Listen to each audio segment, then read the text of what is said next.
So we're here in the Nowcast Essay Studios today with Dean Rogelio Sáenz from the UTSA College of Public Policy, and with Roger Enriquez, who is the director of the Policy Center for Policy Studies Center. I'm sorry, the fairly new Policy Studies Center, right? So I'm going to start from the top. There is a Latino Policy Symposium coming up at your center, but we're going to back up for a little bit and go to the Center for Public Policy,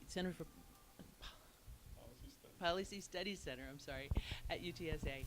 And Dean, tell me what's different about your Policy Studies Center.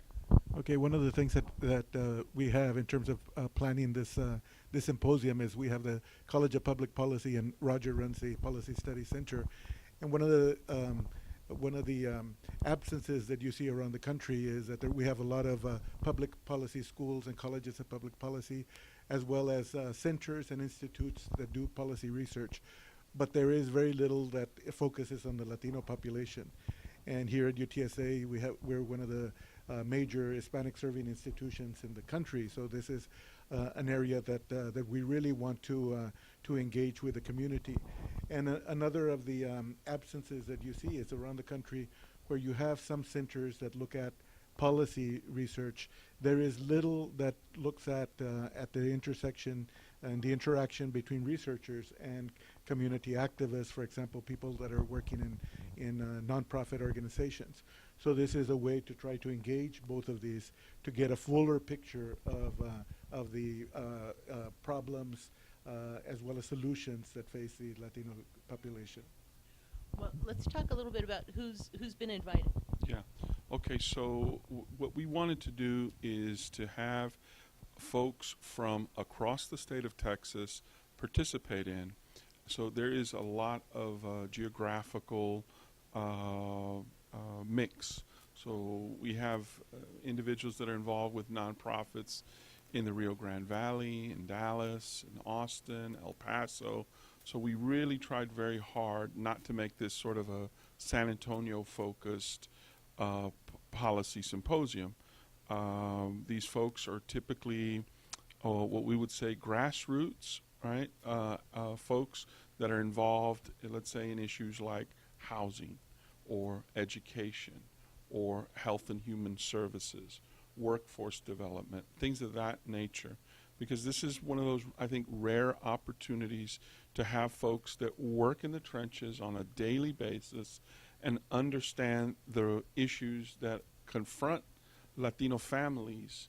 And really the purpose of the symposium is to better strengthen the Latino family in Texas. So the folks that we've invited, I think, will be able to help inform the conversation. It is not a academic conference, but there is definitely presentations from academics, but that's not its sole purpose. The purpose is to create these community-based participatory research type relationships where we actually have this opportunity to learn from one another and sort of close the loop and bridge theory with practice. You do have some heavy hitters coming academically as well. Yeah, so we have folks from UT Austin, UT El Paso, UTRGV, Texas A&M University, and all these folks are sort of experts in the field. Elena Izquierdo, who's from the University of Texas, El Paso, is one of the most prolific scholars in the area of education. We also have some participants as well who are also scholars, but that would be, she's from UT El Paso. We have Yolanda Padilla, who's from the University of Texas at Austin School of Social Work. Again, major figure in the area of health and human services. Salvador Contreras from UTRGV, University of Texas, Rio Grande Valley, who'll be speaking on what we're sort of referring to as plenary sessions or setting the table for us in the area of workforce development, employment, those issues. And so these folks are going to help us to contextualize the issues in Texas and help move along the discussion as we move from, once again, from sort of theory into practice, and really come up with a platform to help strengthen Latino families here in Texas. And this is a different thing. I mean, because you're talking about some academics and you're talking about a whole bunch of people. Maldaf, tell me some of the other groups. IDRA. Yeah. Intercultural Development Research Associates, IDRA. Yeah, we're talking about Southwest voter registration. LULAC, Southwest Voter. Yeah, there's a number of, also La Fed Policy Institute out in El Paso. And we also, there's some other folks, for example, like Rob Santos, who's from the Urban Institute, who's going to also help to help us to, again, I'm big on contextualizing the issue so that whatever we do move forward, that what we're getting is the best information, the most recent information, that we're not operating, from old data or and of course Dean Sáenz will be presenting as well and providing a very thorough demographic picture of Texas and the changing demographics here as well. And what are you hoping that the magic that's going to come out of this? I mean, okay, a bunch of people get together and they talk about stuff, right? Yeah. And it's a bunch of people who are really passionate about Latino policy. Right. What are you hoping is different that comes out of this? Yeah, one of the major outcomes that we would like to see is that the College of Public Policy and the Policy Study Center play that stimulus role in terms of stimulating the ongoing discussion, because the last thing we want is for people to come together for these day and a half and then take off and then they forget about everything and or have it in the back of their mind. But we want to have that ongoing discussion and collaboration, because this is where we're trying to bring in this larger community. And if we look at the kinds of challenges that we have in Texas, we know that the Texas legislature is a big obstacle in terms of some of the policies that have been proposed. So we need to look at that reality and how it is that people that are advocating for the Latino population and increasing their economic power and so forth, and sustaining families, how we're going to come up with strategies, for example, economic strategies, political strategies that are going to serve the betterment of the Latino families. And again, having that broad participation of people from a variety of academicians, the nonprofit people who are on the ground, nonprofits and activists, that I think that agenda is one that'll be much fuller and will get us further along. But again, the emphasis is trying to make that happen and continue that collaboration, because we look at this as the first annual. We want to have a second annual and third annual and on down the road to keep that conversation going, because these are not changes, given the political reality, these are not changes that can be made in 6 months or a year.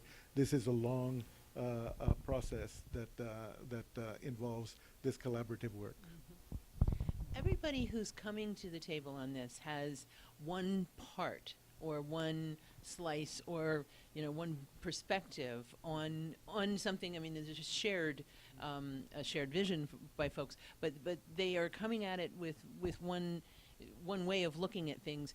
And you talked to me earlier about saying we need to start reframing the conversation. I think this author here, George Lakoff, is talking about how conversations need to be reframed as opposed to being defensive against policy initiatives that are coming down. Tell me a little bit about where the reframing, where you see that coming in.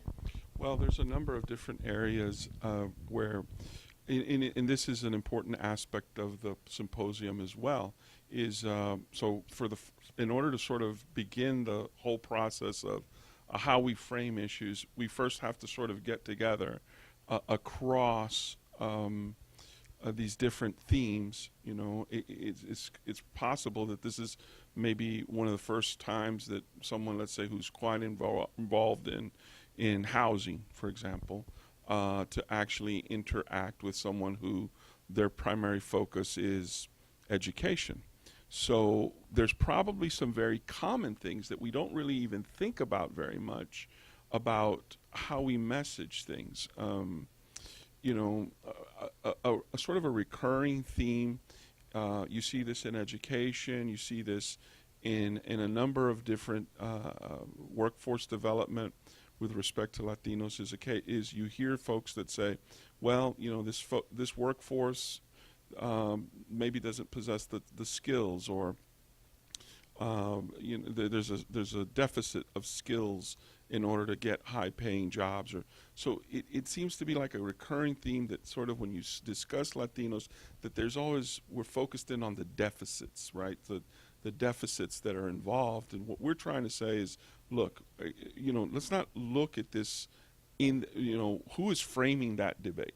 You know what I'm saying? And for example, something I'm very familiar with, which is higher education. You know, there's a lot of focus or a lot of attention paid to four-year graduation rates, and there's often said, well, Latinos' four-year graduation rates are lower compared to, and so there's this discussion that somehow this is a big liability for the institution. But, you know, we should look at this as a framing opportunity and say, well, no, actually, this is where the biggest opportunities are for us to move the needle, right? If we were talking about a corporation that perhaps was underperforming, people would flock to that and see that as a good investment, to go in and make an investment in that underperforming asset in order to get the biggest return on investment. So some of what we will discuss, especially in the second day in the afternoon, is this whole idea of, are we framing the discussion, or are we making efforts to frame the discussion, or someone else dictating how the discussion is being framed? And I think that that's something Lakoff does very, you know, obviously touches on, is that in many instances it's really a question of who is, you know, framing the issue. And that's certainly a part of all this as well, is that how you know, for example, the demographics are clear that Latino families are growing, you know, across Texas. You know, this is an important opportunity for the entire state to really focus and try to make an inroad to the well-being of the entire state, right? I mean, if they represent a large proportion of the population, if you were able to improve their financial stability, their health, their educational attainment, and all that, well, that would just be good for the entire state. No one can possibly argue with that. And that's something that we don't really hear very much of, right? Most of the time, when it's discussed from sort of a position of weakness, and we want to change that. We want to begin to explore the possibility of framing the issues in another, in what I think is the right way. I mean, I don't want to make it sound as if, you know, this is, you know, just, you know, it's superficial. It's just that we think people are asking the wrong questions. Is essentially what we're saying, and they're not focusing in on the positives. As the demographer in the group, right? When you're framing your conversation that morning, when you're opening the conversation, I mean, how are you looking at trying to change your approach to that from perhaps previous presentations on the demographics and why all of this matters. I think in terms of the future of Texas is very much tied to the fortunes of the Latino population, and we've seen, as Roger pointed out, some of those patterns that suggest, for example, the lower 4-year graduation rates and so forth. But we also see a lot of the positives that are taking place. So just a few years ago, Latinos became the largest minority groups in higher education. Something that is that we wouldn't have figured that would happen in about 10, 15 years ago. They continue to be primarily concentrated in the community colleges. So we need to also look at how it is that we can make the connection where students then can make the transition from community colleges to 4-year universities and so forth. So in terms of those demographic shifts, I think that the importance of the Latino population, and as Roger pointed out, creating these new paths that are often overlooked as we try to pigeonhole Latinos in terms of to the kinds of realities that we see in the general population, and things that are very positive things that are going on in the community.